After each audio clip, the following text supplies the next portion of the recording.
wanted to speak for a minute about some of the sacrifices that our veterans have made in the past.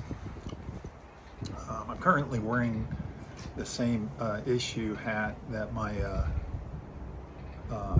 father wore. My father was Robert Eugene Fink, and he was part of Company A, and he was drafted during World War II. He had aspirations to go play for the Cleveland Indians baseball team, but he had to give that up in order to go to Fort Lewis, where he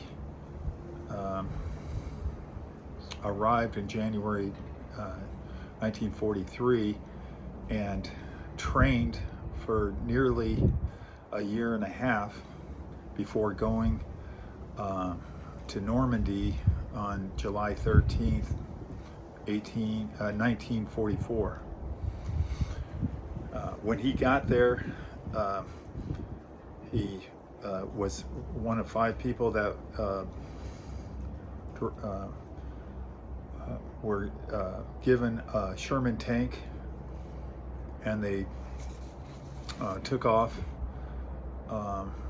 and within the first day after leaving the beaches of Normandy, my father was on top of the turret with the lieutenant who was a tank commander, and my father was shot in the sleeve, and he looked over and the lieutenant was shot right between the eyes by a sniper.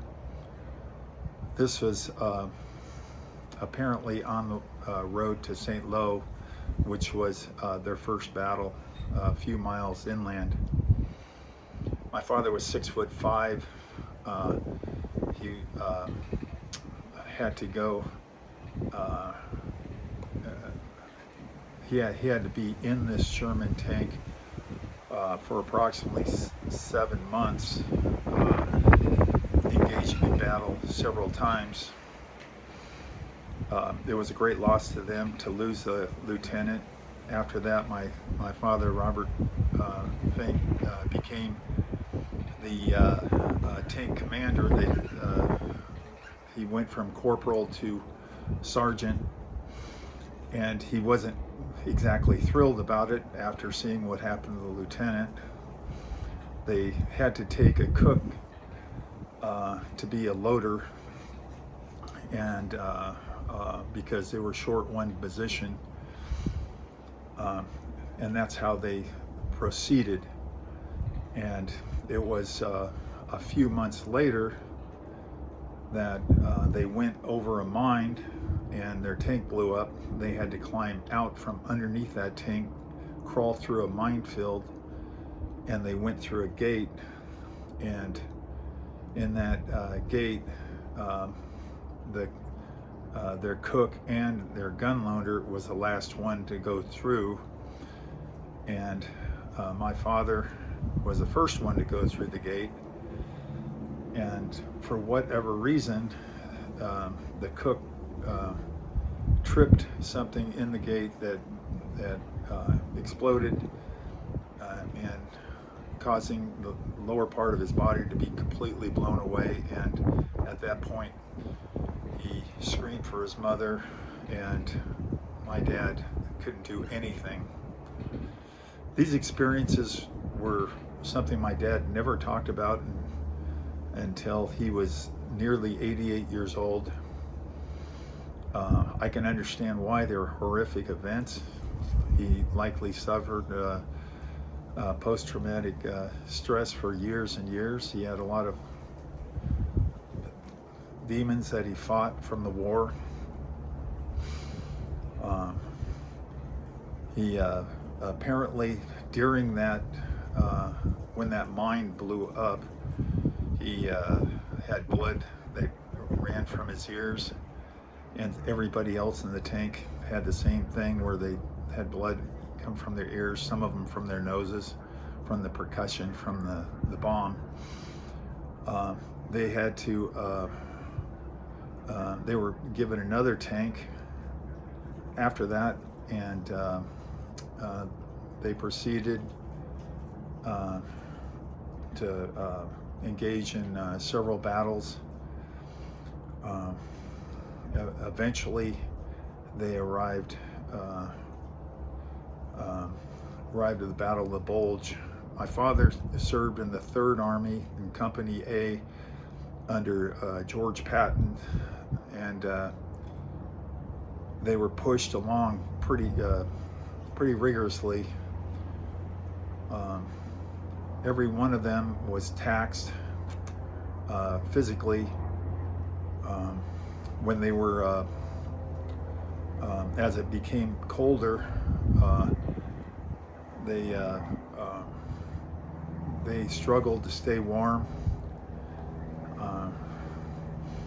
The smell of BO and cigarette smoke and diesel was an everyday occurrence. My father at the time, as were the other the members of his tank crew, were smokers. The military issued cigarettes back then, and that's just what they did. When they raced up and participated into the Battle of the Bulge,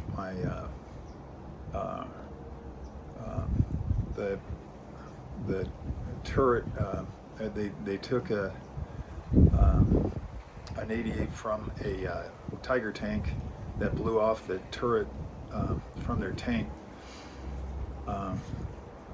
My dad had pulled one of the other crewmen out. I'm not sure which one. They lost 2 of them that day, and the other one somebody else had pulled out, but he again was bleeding through his ears and his nose, and ended up transferred to a French hospital, and that's where he woke up. He had probably 2 or 3 concussions within a very short period of time. That was in January.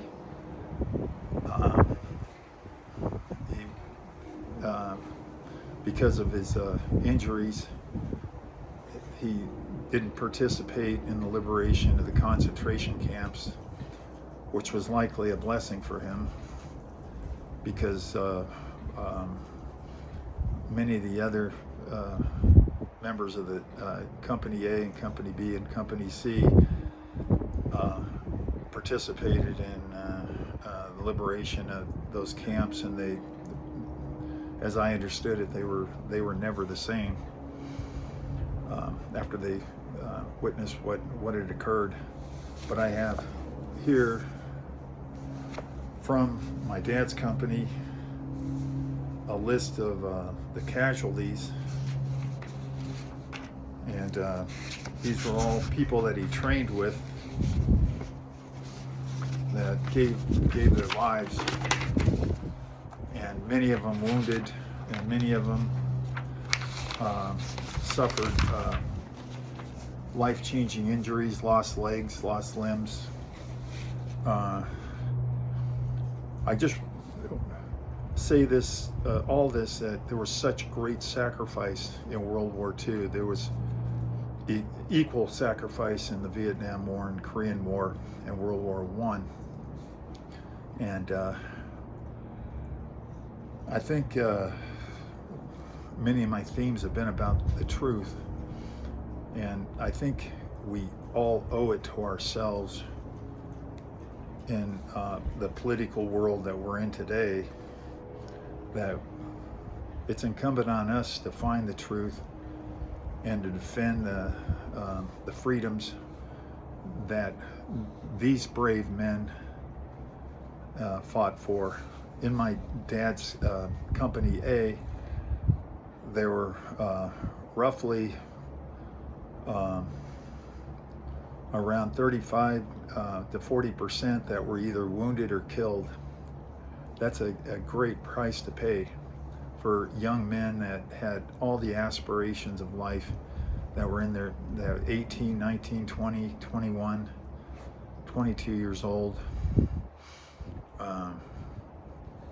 I think it is incumbent on all of us to remember these great sacrifices of these great men that gave all to and laid down their lives so that we can have these freedoms that we have today. I look at some of the fraud that is occurring out there.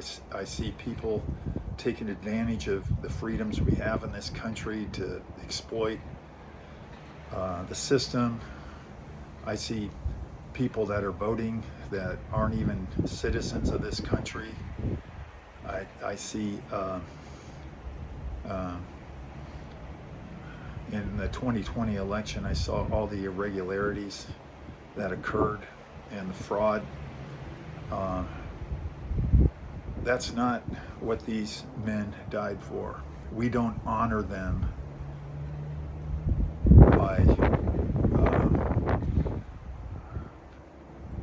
by making our system a complete mockery of the Constitution.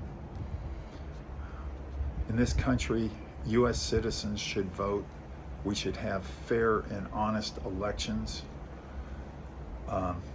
and we should be granted rights as citizens. And our system of government here, where we pay taxes, the money should not be going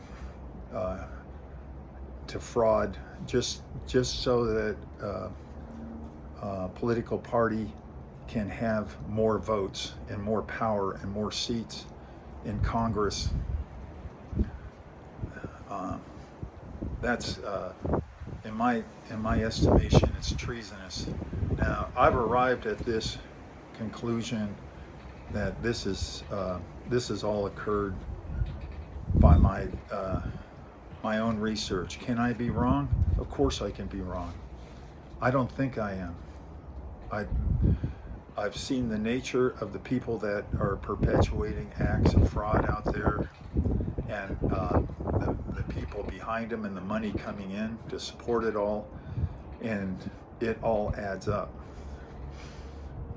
But each one of us, it should take this seriously, and they should remember the veterans, like my father, who gave all and had such life-altering experiences in order to safeguard our representative republic.